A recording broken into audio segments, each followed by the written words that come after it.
દુનિયાના 18,000 ગામો અને શહેરોમાં 60 દેશોમાં જાતે વિચરણ કર્યું. 7.5 લાખ પત્રોના લેખિત જવાબ આપ્યા. એટલે કે રોજના 50 કરતા પણ વધારે પત્રોના એમણે લેખિત જવાબ આપ્યા. અને 3.5 લાખ ઘર, ઓફિસ, ફેક્ટરી કે દુકાનમાં પધરામણી કરી. આ બધા જે તમે આંકડા સાંભળ્યા ને, આ બધા જ આંકડા એમના જીવનમાં 51 વર્ષની ઉંમરના પછીના છે, યુવાનીના નથી. From his age of 51 to 95, 51 વર્ષની ઉંમરે બૌદ્ધા રિટાયરમેન્ટ વિચારો શરૂ થઈ જાય. જ્યારે દુનિયા રિટાયરમેન્ટનો વિચાર 51 વર્ષે, ત્યારે પ્રમુખ સ્વામી મહારાજે પોતાની કારકિર્દી ચાલુ કરી અને પછી આ સર્જન એમણે કર્યું. આ વાત આપણે એટલા માટે કરી કે આપણે જે મુખ્ય વાત સમજીએ છીએ કે સંસ્કાર સંબંધી સૌડો વિચાર, ઊંચો વિચાર અને પવિત્ર વિચાર હોય તો કોઈ વ્યક્તિ ક્યાં સુધી પોતાનું જીવન તો સુખી કરી શકે, ધન્ય કરી શકે, જે પ્રમુખ સ્વામી મહારાજે કર્યું. હજારોના જીવનમાં એ ધન્યતા બક્ષી શકે. કયો વિચાર સંસ્કારની દ્રષ્ટિએ પ્રમુખ સ્વામી મહારાજના હૃદયમાં સ્થિર હતો? બીજાના આનંદમાં, બીજાના ઉત્કર્ષમાં, અન્યની પ્રગતિમાં. આ વિચાર સંસ્કાર સંબંધી છે. એટલે આટલો વિચાર તમે આજે બોલ્યા છો, રોજ સવારે ઉઠીને આ વિચાર બોલજો. પૃથ્વી ઉપર 8 અબજની વસ્તી થવા આવી છે. આ વિચાર જો બધા રાખે તો પૃથ્વી સ્વર્ગ તુલ્ય થઈ જાય, એટલી તાકાત પ્રમુખ સ્વામી મહારાજના વિચારમાં છે. એટલે હું બોલાવું એમ મારી સાથે બોલજો, કારણ કે આ વિચાર આપણે દ્રઢ કરવાનો છે. બીજાના સુખમાં, હું બોલાવું એમ જ બોલજો. બીજાના સુખમાં આપણું સુખ, બીજાના ઉત્કર્ષમાં આપણો ઉત્કર્ષ, અન્યની પ્રગતિમાં આપણી પ્રગતિ. જો આ વિચાર છે એ આપણું જીવન સુખી કરી શકે. આમાં કઈ આપણે કોઈને આપણું બેંક એકાઉન્ટ આપી દેવાનું નથી. આમાં કોઈને આપણા ઘરમાં 3 BHK માં રહેતા હોય તો એક બેડરૂમ કોઈને કાઢી આપીને એને મફત રહેવા માટે મૂકી દેવો, એવું નથી. કોઈનું ખરાબ અહિત ન ઈચ્છવું, ત્યારથી માંડીને અનુકૂળતાએ સમયે અન્યને મદદરૂપ થવું, એ સંબંધી વાત છે. પ્રમુખ સ્વામી મહારાજને એક પ્રસંગે કોઈએ પૂછ્યું કે કયો વિચાર તમારા મનમાં હંમેશા રહે છે? એમણે કહ્યું કે જે વિચાર મને ક્યારેય નથી આવ્યો હું કહું, that was more interesting. પ્રમુખ સ્વામી મહારાજ બોલ્યા, કોઈનું પણ અહિત થાય એવો વિચાર મને જીવનમાં ક્યારેય નથી આવ્યો. આ સંસ્કાર કહેવાય. અને આમે કદાચ આપણે કોઈનું અહિત ઈચ્છીએ તો આપણું ઈચ્છવાથી તો થવાનું નથી એનું. હા કે ના? કોઈના પ્રત્યે ઈર્ષ્યા રાખીએ તો એનું અહિત થવાનું છે? નથી થવાનું. તો આપણે શું કામ એવા એટીટ્યુડથી જીવવું? આપણે એટીટ્યુડથી ના જીવીએ. એની મહેનતનું, એના નસીબનું અને એની ઉપર થઈ જે ભગવાનની કૃપા, એનું એ ફળ ભોગવે છે. મારા નસીબનું, મારી મહેનતનું અને મારી ઉપર ભગવાનની કૃપા અને પ્રારબ્ધ, એનું હું ભોગવું છું. He is he, I am I. That is the attitude. Simple. તો કોઈ ઈર્ષા ભાવ નથી, કોઈના પ્રત્યે કોઈ અહિતની ભાવના નથી. આને સંસ્કાર કહેવાય. તો વ્યક્તિનું જીવન સુખી થાય. તો આવા ઉચ્ચ વિચારો આવા મહાપુરુષો પાસેથી શીખવાના. એમાંથી આપણા વર્તન અને અભિગમ ઘડાય. જે આપણે પરિસ્થિતિ અને સંજોગોની વાત કરતા હતા. પ્રમુખ સ્વામી મહારાજ એક વખત ત્યાં અમેરિકામાં, ન્યુયોર્કમાં હતા. એમની બેઠક માટે અને મુલાકાત માટેની રૂમ બહુ નાની હતી. એટલે 10 બાય 10 જેવી રૂમ હતી. એટલે કોઈએ કહ્યું કે સ્વામી રૂમ બહુ નાની છે. પ્રમુખ સ્વામી મહારાજ સ્પોન્ટેનિયસલી બોલ્યા કે નાની રૂમ સારી, પાવર ઓછો બળે. એક જ અઠવાડિયા પછી પ્રમુખ સ્વામી મહારાજનું વિચરણ હતું કેનેડામાં. ત્યાં આ બાંધકામ લેટેસ્ટ થયેલું, એટલે સ્પેશિયસ રૂમ હતી, એટલે વધારે લોકોને મુલાકાત માટે બેસી શકાય. એટલે પેલી વ્યક્તિએ કીધું સ્વામી આવી મોટી રૂમ સારી. પ્રમુખ સ્વામી મહારાજ કે આ મોટી રૂમ સારી, વધારે લોકો આવીને બેસી શકે. નાની રૂમ પણ સારી, પાવર ઓછો બળે, મોટી રૂમ પણ સારી, વધારે લોકો બેસી શકે. સકારાત્મકતા સંજોગોમાં એનાથી જીવન સુખી થાય છે, વ્યવસ્થાથી નહીં. કોઈ પણ સંજોગો અને પરિસ્થિતિમાં સકારાત્મકતા જોઈએ. If there are 10 reasons you want to curse something, there are 10 reasons you can bless. કોઈ પણ સંજોગ અને પરિસ્થિતિને ગાળ દેવી હોય તો 10 કારણો છે, અને એ પરિસ્થિતિમાંથી શીખી લેવું હોય તો પણ 10 કારણો છે. Choice is yours. Make a wisdom-filled choice. પસંદગી આપણી છે, પણ શાણપણા રૂપ પસંદગી હંમેશા જીવનમાં કરવી. તો કોઈ પણ સંજોગો, કોઈ પણ પરિસ્થિતિમાં સકારાત્મકતા. એટલે મોડર્ન મેનેજમેન્ટની દ્રષ્ટિએ એક વાત શીખવાડવામાં આવે છે કે પ્રોસ્પેરિટી થિંકિંગ હંમેશા રાખવું, પોવર્ટી થિંકિંગ ના રાખવું.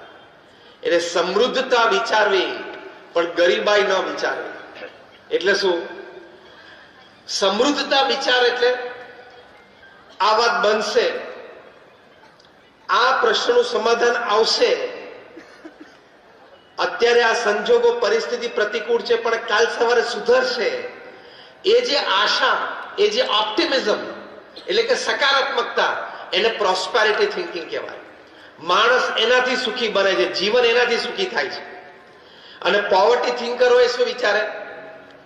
લે મરી ગયા, હવે શું થશે, કઈ મજા નથી આવતી, અંધારું દેખાય છે, કોઈ મને મદદ કરનાર નથી. આવા નબળા વિચારો કરે. કોઈ મદદ કરનાર ના હોય ને કશું જ ના હોય, ખિસ્સામાં એક પૈસો પણ ના હોય, એટલે બેંકમાં તો ના જ હોય, ખિસ્સામાં ના હોય, અને ઘરમાં એક અનાજનો દાણો ના હોય, તો એ સકારાત્મક વિચાર કરવાનો આપણો જન્મસિદ્ધ અધિકાર છે. સમૃદ્ધતા વિચારવાનો એ આપણો જન્મસિદ્ધ અધિકાર છે. આનાથી જીવન સુખી બને છે. આપણો વિષય છે કે મારું જીવન સુખી જીવન. તો સમૃદ્ધતા વિચારવી, હોપ એન્ડ ઓપ્ટિમિઝમ. સારું થશે, હું થોડો પ્રયત્ન કરીશ તો પ્રશ્નમાંથી બહાર નીકળી જઈશ. મારે મિત્ર વર્તુળ સારું છે, હું કોકને વાત કરીશ તો મને કંઈક થોડી ઘણી મદદ મળશે. હું આ પ્રશ્નમાંથી બહાર નીકળવા માટે પ્રયત્ન કરીશ તો મને મદદ મળશે. આને પ્રયત્ન કર્યો તો આગળ વધ્યો, આને પ્રયત્ન કર્યો તો આગળ વધ્યો, આને પ્રયત્ન આગળ વધ્યો તો હું પણ પ્રયત્ન કરીશ, હું પણ આગળ વધીશ. એવા સકારાત્મક, હોપફુલ એટલે આશાવાદી, ઓપ્ટિમિસ્ટિક વિચારો હંમેશા જીવનમાં રાખવા. અને આ બધા શબ્દો ડિક્શનરીમાંથી કાઢી જ નાખવાના. હાય હાય, આપણા હાથમાંથી પેલી કપરકાબી છોડે તો મરી ગયા, આટલા ના મરાય, ખાલી કપરકાબી જ ફૂટે. એટલે આપણી માનસિકતા, આપણા શબ્દો એવા થઈ ગયા, એટીટ્યુડ્સ એવા થઈ જાય. કારણ કે આપણને મૂળભૂત આપણે જે વાત કરીએ છીએ ઊંચા, સકારાત્મક અને પવિત્ર વિચારો નથી. એ વિચારો પરાણે મગજમાં નાખવા પડે. કારણ કે માણસની બુદ્ધિ અને સ્વભાવ પ્રકૃતિ પ્રમાણે કાયમ ઊંચા, સકારાત્મક અને પવિત્ર વિચાર ન આવે. આની માટે આપણે પ્રયત્ન અંદર કરવો પડે, ને પ્રયત્ન એટલે બોલવું પડે. જીભથી 5-10 વાર મનમાં બોલવું પડે, ત્યારે વિચારો ઘૂસે, અંદર ઘૂસે, અને તો તમને જીવનમાં આઉટલુક બદલાય, પ્રગતિ થાય. એક દ્રષ્ટાંત આપું તમને. અમેરિકામાં લાઈટ જાય ને તો તરત ફોન કરે, કારણ કે પ્રાઇવેટ કંપનીઝ ઓપરેટ કરતી હોય. લાઈટ કેમ ગઈ? કારણ કે અમેરિકન છે ને એટીટ્યુડ થી જીવે છે, જવી જ ના જોઈએ લાઈટ. લાઈટ જાય છે ને. જાપાનમાં લાઈટ જાય ને તો તરત સેલ્ફ હેલ્પ પીપલ છે, સેલ્ફ વર્કિંગ પીપલ છે, તરત ક્યાંકથી સ્ટૂલ આવું શોધી લાવે, એની ઉપર ચડી જાય, ફ્યુઝ સરખો કરવા માટે કરે. આપણા ફ્યુઝમાં કઈ તકલીફ નથી. અને આપણે ઇન્ડિયામાં લાઈટ જાય તો બહાર આવીને અગાસીમાંથી જોવે, બાલ્કનીમાંથી, બધાની ગઈ જાય અને પછી બેસી જાય ગંજીન લેંગો પહેરી, ઓટલી પગ ઉપર આમ પગ ચડાવી, વાતો ગપ્પા મારે, જાય. મૂળ બધાની ગયેલી હોવી જોઈએ. યસ ઓર નો? આપણો એટીટ્યુડ છે એ નિમ્નતાનો વિચાર કહેવાય, શ્રેષ્ઠતાનો વિચાર ના કહેવાય. આ માનસિકતા આપણે બદલવી પડે. એ માનસિકતા બદલીએ એટલે શ્રેષ્ઠ અને ઊંચા વિચારો. એક પેલું મચ્છરિયું નાનું બચ્ચું જન્મેલું, અને એને પાંખો આવી એટલે પહેલી ફ્લાઇટ લીધી એને આમ રૂમની આમ ઉડ્યું. મેડન ફ્લાઇટ હતી, પહેલી ફ્લાઇટ, મચ્છરના બેબીની, નાનું બચ્ચું. એના માતા પિતા, એક સ્ટોરી છે, એના માતા પિતા ખૂણામાં બેઠેલા અને માતા પિતાએ જોયું કે આપણું નાનું બાળક મચ્છર આખા રૂમમાં પહેલું ઉડાન લીધી. અને પાછું માતા પિતા પાસે આવ્યું એટલે એની માતા અને પિતાએ પૂછ્યું કે બેટા પહેલી ઉડાન કેવી રહી? તો કે મમ્મી પપ્પા પહેલી ઉડાન બહુ જોરદાર રહી. હું આખા રૂમમાં જ્યાં જ્યાં ઉડ્યું ને ત્યાં બધાએ મારી માટે ખૂબ તાલીઓ પાડી.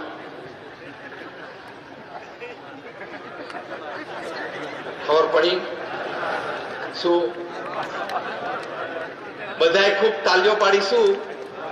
એને મારી નાખવાનો પ્રયત્ન કરેલો, પણ વિચાર્યું શું? બધાએ મારી ઉડાન જોઈને તાલીઓ પાડી. That is attitude. એને અભિગમ કહેવાય. આવા અભિગમથી જીવનમાં લોકો સુખી રહી શકે. સંજોગો અને પરિસ્થિતિ તો કાયમ અનુકૂળ નહીં જ રહે. એ પૃથ્વી ઉપર સિદ્ધાંત છે, કારણ કે ભગવાને કોઈને પૃથ્વી ઉપર MOU કરીને મોકલ્યા નથી. Memorandum of understanding. જા બેટા પૃથ્વી પર જા, એવરીથિંગ વિલ હેપન, ગુડી ગુડી, બધું સારું થશે, એવી પેપર ઉપર સહી કરીને ભગવાને કોઈને મોકલ્યો નથી. કોઈની પાસે હોય તો દેખાડજો. Life is like a sine wave. ઉતર ચઢ તો આવવાની છે, પણ આ વિચારોની સકારાત્મકતા હંમેશા જીવનમાં રાખવી. પ્રમુખ સ્વામી મહારાજ એક વખત કહ્યું, સ્વામી ગાડી બહુ આપશું કન્યાળ છે, વર્ષમાં 3 વખત અથડાઈ. સ્વામી કે શું કન્યાળ કહેવાય? 3 વખત અથડાઈ પણ કોઈને ઈજા થઈ? જો આ દ્રષ્ટિએ કોઈ એ પ્રસંગને જોવો, આ અભિગમથી એ પ્રસંગને મૂલવો, એ જીવનમાં સુખી રહેવાની ચાવી છે. બાકી ગાડી બગડે ખરી, ગાડીનો એક્સિડન્ટ થાય, પણ એક્સિડન્ટ થયા પછી તમારા વિચારો શું છે એ અગત્યનું છે. You need to have absolute control on your thought process. આપણા વિચાર અને આપણી ભાવના ઉપર જેટલો આપણો કંટ્રોલ હોય એટલો જ વ્યક્તિ સુખી થઈ શકે. તો આવા એટીટ્યુડ્સ, આવા વિચારધારા, આવી બધી વિચારધારાઓ, એનાથી વ્યક્તિ સુખી રહે છે. બીજી વાત સુખી થવાની કે આપણે જે પણ ક્રિયા કરીએ, પ્રવૃત્તિ કરીએ, વ્યવસાય કરીએ, નોકરી કરીએ, એમાં જે આપણે વાત કરી કે નીતિમત્તા અને પ્રામાણિકતા કોઈ દિવસ ચૂકતા નહીં. કારણ કે નીતિમત્તા અને પ્રામાણિકતા ચૂક્યા તો તમે 1 સેકન્ડમાં હીરોમાંથી 0 થઈ જાઓ. 1 સેકન્ડમાં બધું હાથમાંથી જતું રહે. અત્યારે પાછો મુંબઈમાં એક બીજા પરિવારમાં 11,000 કરોડનો કેસ ચાલ્યો છે. પ્રશ્ન આ જ છે, 11,000 કરોડ છે તોય ઝઘડે છે. બોલો, 10 પેઢી બેઠી બેઠી ખાય કે નહીં? 25 પેઢી. પણ નીતિમત્તા અને પ્રામાણિકતા હંમેશા વ્યવહારમાં એ રાખવા. કારણ કે હવે સાંભળજો બરોબર, હા? કારણ કે કર્મનો સિદ્ધાંત પૃથ્વી ઉપર લાગુ પડે છે. તમે ખોટું કર્યું, કોઈનું ખોટું લીધું, એ આજે નહીં તો કાલે, કાલે નહીં તો પરમ દિવસે, પરમ દિવસે નહીં તો 100, 200, 500 દિવસે. કર્મનો સિદ્ધાંત તો એ પણ કહે છે કે આ જન્મે નહીં તો આવતા જન્મે તમારે ચૂકવવું તો પડશે જ. You have to give back. આ વિચાર દ્રઢ રાખીએ અને આ વર્તન દ્રઢ રાખીએ તો જીવનમાં વ્યક્તિ સુખી થાય. આપણે જે વાત કરતા હતા, આપણા સત્શાસ્ત્રોમાં વાત છે, રામાયણમાં તુલસીદાસજીએ વાત લખી છે, પરધન પથ્થર માનીએ, પર સ્ત્રી માત સમાન, ઇતને સે હરી ન મિલે તો તુલસીદાસ જમાન. આ નીતિમત્તા અને પ્રામાણિક જીવન અને વ્યવહારની જ વાત છે કે પરધન પથ્થર માનીએ, કે જે ધન આપણું નથી એ ધન આપણી માટે પથ્થર અને ધૂળ સમાન છે, થૂકાય પણ નહીં, આપણું થૂક બગડે. આ વાત તુલસીદાસજીની રામાયણમાંથી બધા સમજી જાય તો કોર્ટમાં 70% કેસ બંધ થઈ જાય એમ છે. હા કે ના? આ 7-12 માં 15-15 નામ કેવી રીતે નીકળે છે? 5-5, 10-10 નામ કેવી રીતે નીકળે છે? આ વાત સમજ્યા નથી, પોતે દુખી થાય છે અને બીજાને દુખી કરે છે. પર સ્ત્રી માત સમાન.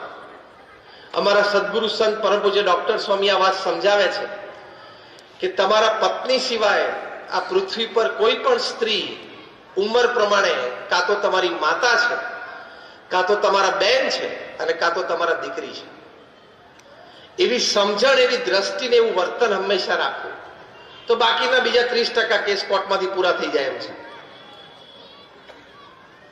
આ બધી જ વાતો અમારા પ્રગટ ગુરુહરિ મહંત સ્વામી મહારાજે 88 વર્ષની ઉંમરે સમગ્ર શાસ્ત્રના સાર રૂપે સત્સંગ દીક્ષા એક નાનો ગ્રંથ, પોકેટ બુક છે એવી લખી છે. એમાં બધા જ સિદ્ધાંતો ખૂબ સરળ અને સારા શબ્દોમાં મૂકેલા છે. It is a guideline. તો વ્યવસાય અને વેપારમાં નીતિમત્તા અને પ્રામાણિકતા, મારાથી કોઈનું ખોટું લેવાય જ નહીં, એ ગૌરવ સાથે જીવનમાં જીવવું. અને એ ગૌરવ સાથે જીવન પૂરું કર્યું હોય તો 80-90 વર્ષની ઉંમર સુધી જીવીએ ત્યાં સુધી ગમે તે વર્ગની વચ્ચે, ગમે તે ગ્રુપની વચ્ચે ઉન્નત મસ્તકે આપણે જીવી શકીએ, એ નીતિમત્તા અને પ્રામાણિકતાના કારણે. જો નીતિમત્તા અને પ્રામાણિકતા હોય, પ્રમુખ સ્વામી મહારાજ એક વખત ગાંધીનગરમાં હતા. ત્યાં બેંક ઓફ બરોડાની નવી બ્રાન્ચનું ઓપનિંગ થતું હતું. એના મેનેજર તરીકે સુનિલભાઈ પારેખ નામની એક વ્યક્તિ આવતા હતા. એમને ઉદઘાટનના આગલા દિવસે જ ખબર પડી કે પ્રમુખ સ્વામી મહારાજ ગાંધીનગરમાં જ છે, અને એમની બેંકની બ્રાન્ચનું બિલ્ડિંગ હતું ત્યાંથી 2 જ કિલોમીટર દૂર પ્રમુખ સ્વામી મહારાજનો ઉતારો છે. એટલે ત્યાં દોડી આવ્યા અને પ્રમુખ સ્વામી મહારાજને વિનંતી કરી, સ્વામી મને ખબર નહીં કે આપ ગાંધીનગરમાં છો, તો આમંત્રણ કાર્ડ આપને પૂછીને આપની અનુમતિ લઈને આપણું નામ છાપત. સ્વામી કે ના, અમારી કોઈ મનને કોઈ મહત્તા નથી, પણ કે સ્વામી આપ પધારો ઉદઘાટન માટે. પ્રમુખ સ્વામી મહારાજે કહ્યું કે અત્યારે અમારે આ અક્ષરધામનો ઉદઘાટન સમારોહ છે, 1992ની આ વાત. એટલે અમે અત્યારે વ્યસ્તતા ઘણી બધી છે, આયોજન વ્યવસ્થા મિટિંગોની, પણ અમારા 2 મોટા સંતો છે, એટલે ઈશ્વરચરણ સ્વામી અને વિવેક સાગર સ્વામી, કે અમારા 2 મોટા સંતો છે, ઉદઘાટન માટે આવશે. એટલે માની ગયા. સુનિલભાઈ વિનંતી કરી કે સ્વામી એક આશીર્વાદ પત્ર લખી આપો, તો ઉદઘાટન પ્રસંગે હું વાંચું એટલે અમને સંતોષ થાય કે આપ ઉદઘાટનમાં છો. એટલે પ્રમુખ સ્વામી મહારાજે તરત પેન અને પેપર મંગાવી અને 5-7 લીટી ઉદઘાટન પ્રસંગની શુભેચ્છા લખી આપી. ત્રીજી વિનંતી એમણે અગત્યની કરી કે સ્વામી મારી ઈચ્છા છે કે મારે તમારા બેંક એકાઉન્ટથી મારા બેંકની શરૂઆત કરવી છે. ત્યારે આ પ્રમુખ સ્વામી મહારાજ, જેમની લંડનમાં સુવર્ણ તુલા થયેલી, એ તમામ પ્રમુખ સ્વામી મેડિકલ કોલેજ કરમસદને દાન